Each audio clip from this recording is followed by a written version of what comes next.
During a quiet moment, she said, "If I'm being honest, I always hoped to end up with someone else." I just smiled and said nothing. Next morning, I packed her things. Lease was in my name. She came home to boxes and a note. "Now you can." Hey viewers, before we move on to the video, please make sure to subscribe to the channel and hit the like button if you want to see more stories like this. And if you have your own story to share, send it to me. My contact info is in the description below. I'd love to feature it in an upcoming video. Thanks. Hey Reddit, long-time lurker, first-time poster. Throwaway for obvious reasons. Mutual friends might recognize this mess. I'm 34 and this all went down about a year ago, but it's still fresh enough that I need to vent and maybe get some perspective. Let me start from the beginning. I met Sarah, 32F, 5 years ago at a mutual friend's barbecue in our mid-sized city. She was this vibrant, creative type, working freelance in graphic design, always talking about her big dreams of starting her own studio. I was the steady one, with a solid job in software development. Nothing flashy, but it paid well and gave me flexibility. From the jump, I was all in. She moved into my apartment after 6 months because her place was a dump, and honestly, I loved having her around. The lease was in my name since I'd been there for years, and it just made sense. Over time, I bent over backward for her. She had student loans piling up, so I covered most of the rent and bills to give her breathing room. When she hit a rough patch 2 years in, lost a big client, spiraled into self-doubt, I was her rock. I'd come home from long days coding, make dinner, listen to her vent for hours. I even turned down a promotion that would have meant relocating because she wasn't ready to uproot her network. "We'll build this life together," I'd say, and I meant it. I pictured marriage, kids, the whole package. Little things, like surprising her with art supplies or planning weekend getaways to inspire her work, became our routine. She always said I was her safe harbor, and I took pride in that. But looking back, there were cracks I ignored. She'd make offhand comments about guys at her co-working space. "Oh, Jake's so adventurous. He just got back from backpacking in Europe." Jake was this colleague, mid-30s, always posting about his thrill-seeking life on social media. I'd brush it off as harmless, but it planted seeds of doubt. Still, I stayed loyal. No flirting on my end, no late nights out without her. I was committed through and through.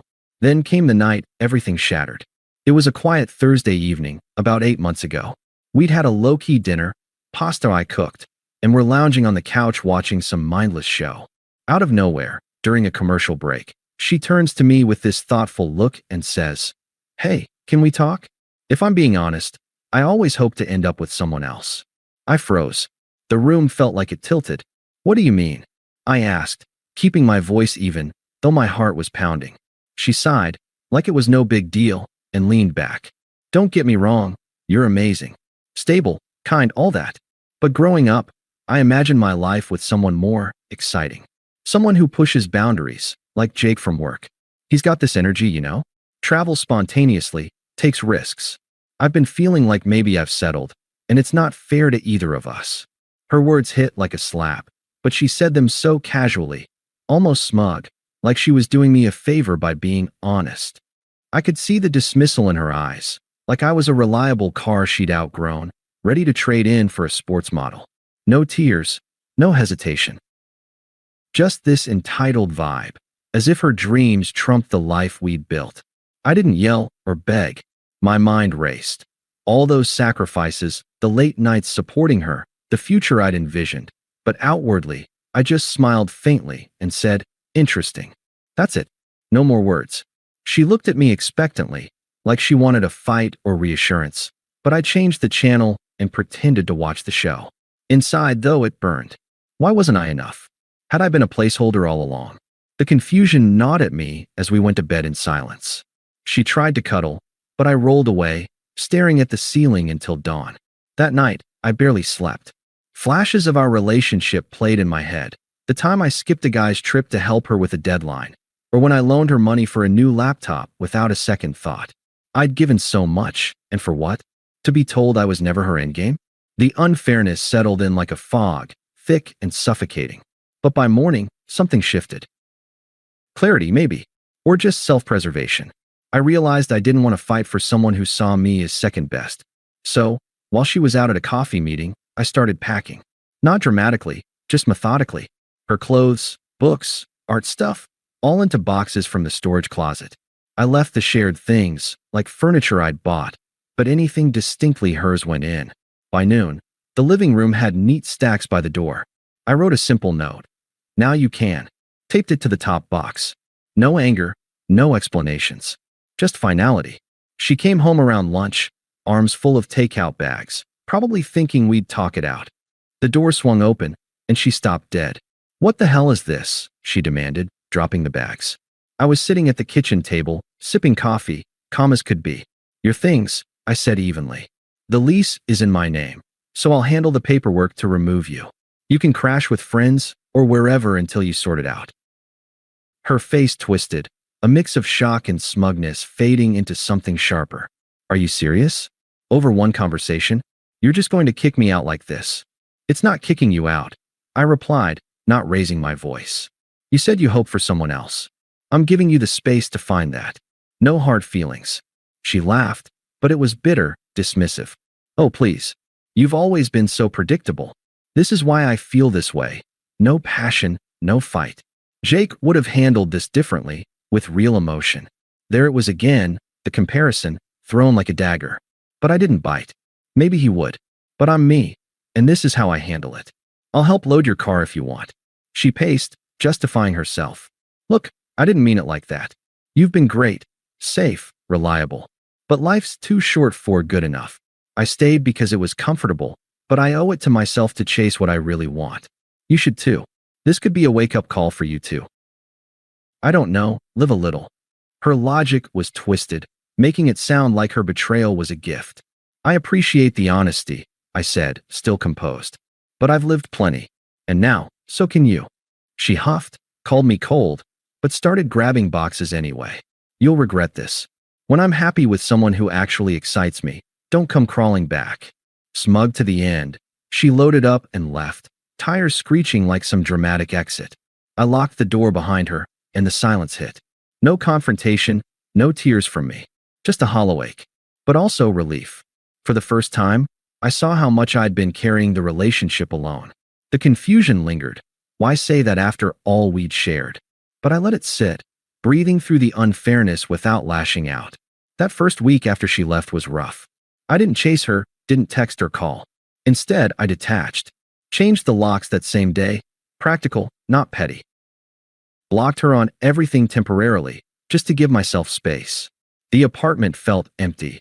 Echoes of her laughter bouncing off the walls I'd painted with her input.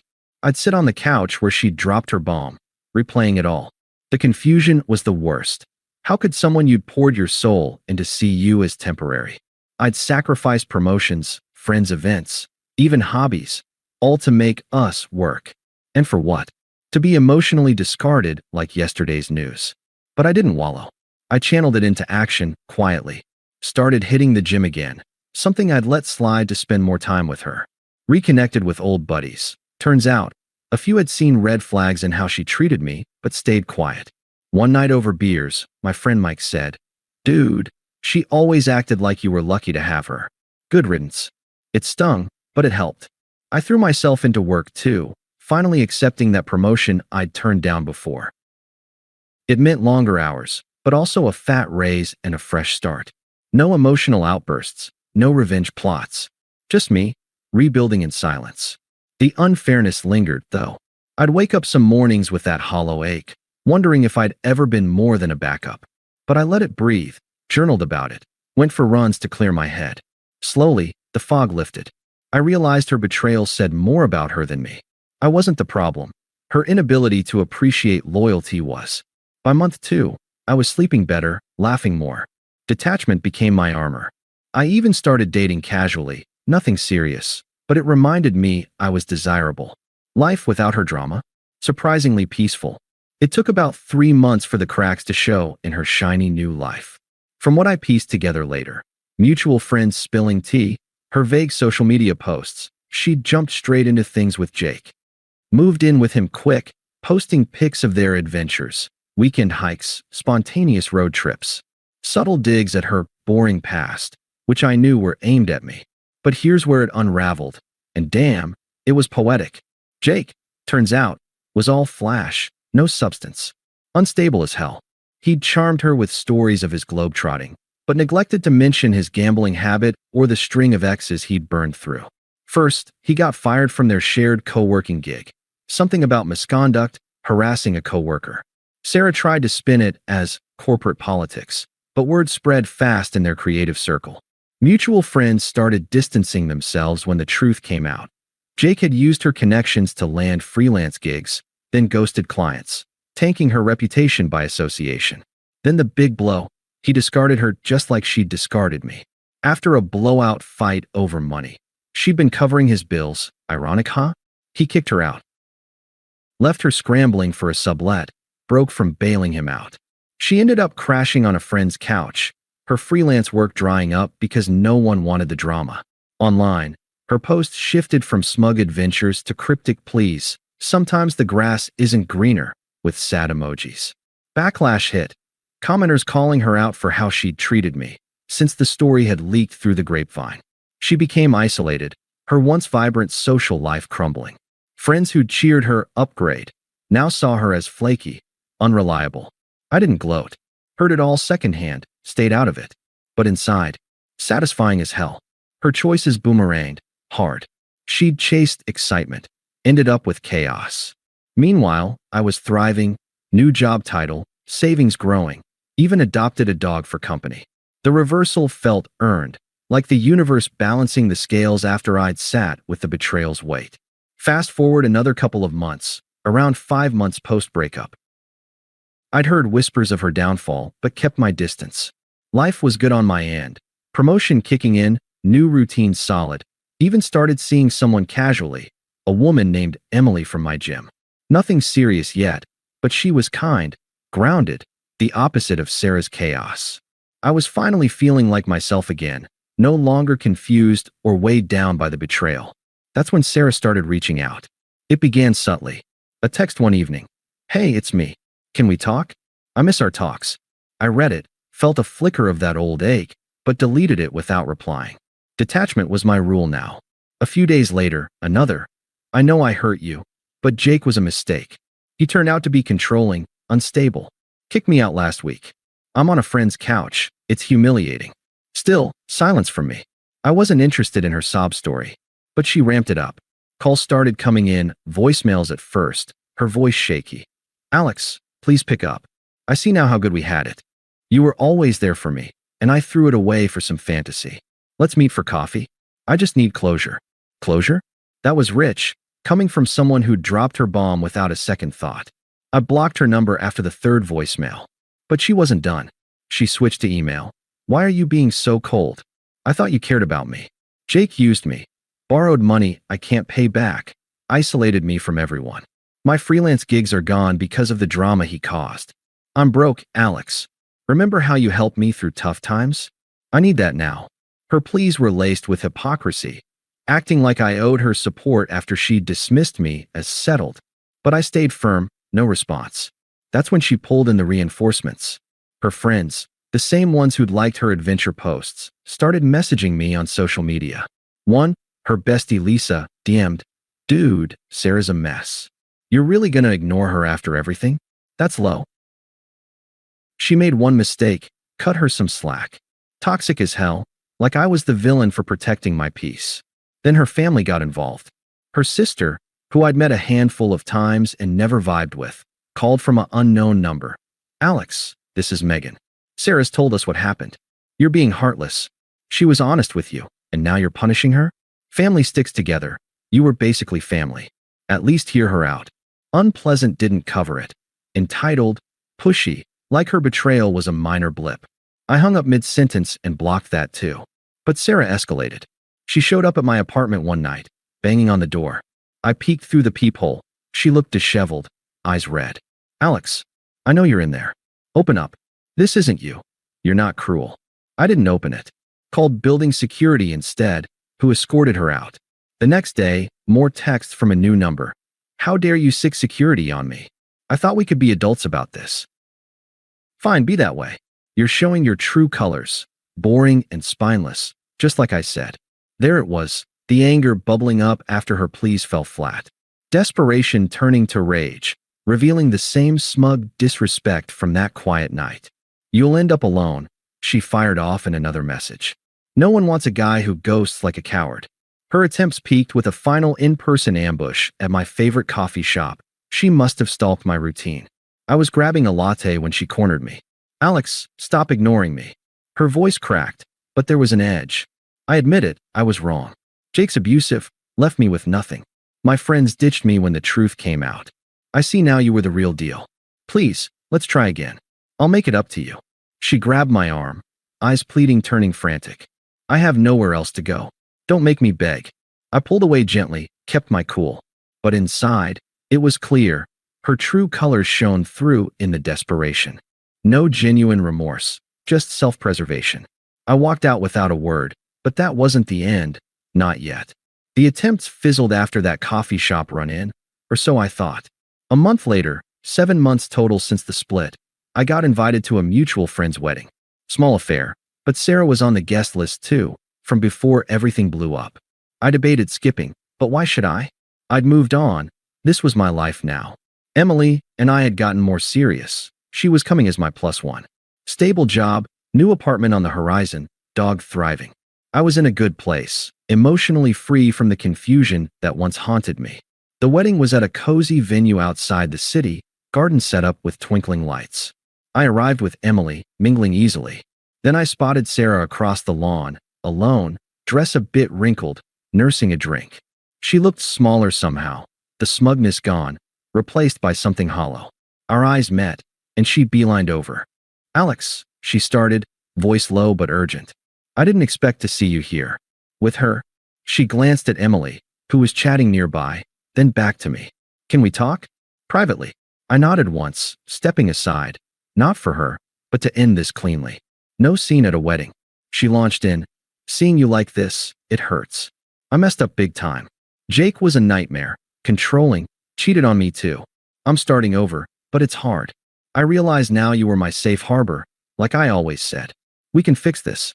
I'll change. No more comparisons, no chasing excitement. Please, give us another shot. I see how good you look, how happy. That's what I want back. Her words dripped with hypocrisy, echoing her old justifications, but flipped. She reached for my hand, desperate. Don't throw away what we had. I was stupid, but I'm better now. I looked at her steadily, feeling nothing but indifference. No sympathy, no lingering care. She'd become irrelevant, a chapter closed. Calmly, I mirrored her logic back. You said you always hoped for someone else, someone exciting. Now you have that freedom. Like you told me, life's too short for good enough. Her face crumpled. But that was a mistake. You're better than him. Seeing you with her, it makes me realize what I lost. Exactly, I said firmly, focusing on my growth. I've upgraded my life. New job, new horizons, someone who values what I bring without comparisons. You're not part of that anymore, haven't been for a while. She teared up, anger flashing again. So that's it. You're just done? After I poured my heart out. I shrugged lightly, the reversal complete. You poured it out that quiet night too. This is me preserving my peace. Good luck, Sarah, truly. But we're over. I walked back to Emily, who squeezed my hand. Sarah slunk away, alone amid the celebrations. Later, friends told me she left early, humiliated. No more texts, no more ambushes. She'd seen the power flip, me thriving, her desperate. Final update. It's been a few months since the wedding. Emily and I are official now. Life's upgraded in every way. Sarah? Faded into irrelevance. Lesson learned. Don't beg for scraps when you deserve the feast. Thanks for reading, Reddit. Your comments help me process. If you're in a similar spot, walk away with dignity. It pays off. Thanks for watching. Make sure to subscribe to the channel and hit the like button. What do you think about this story? Share it in the comments.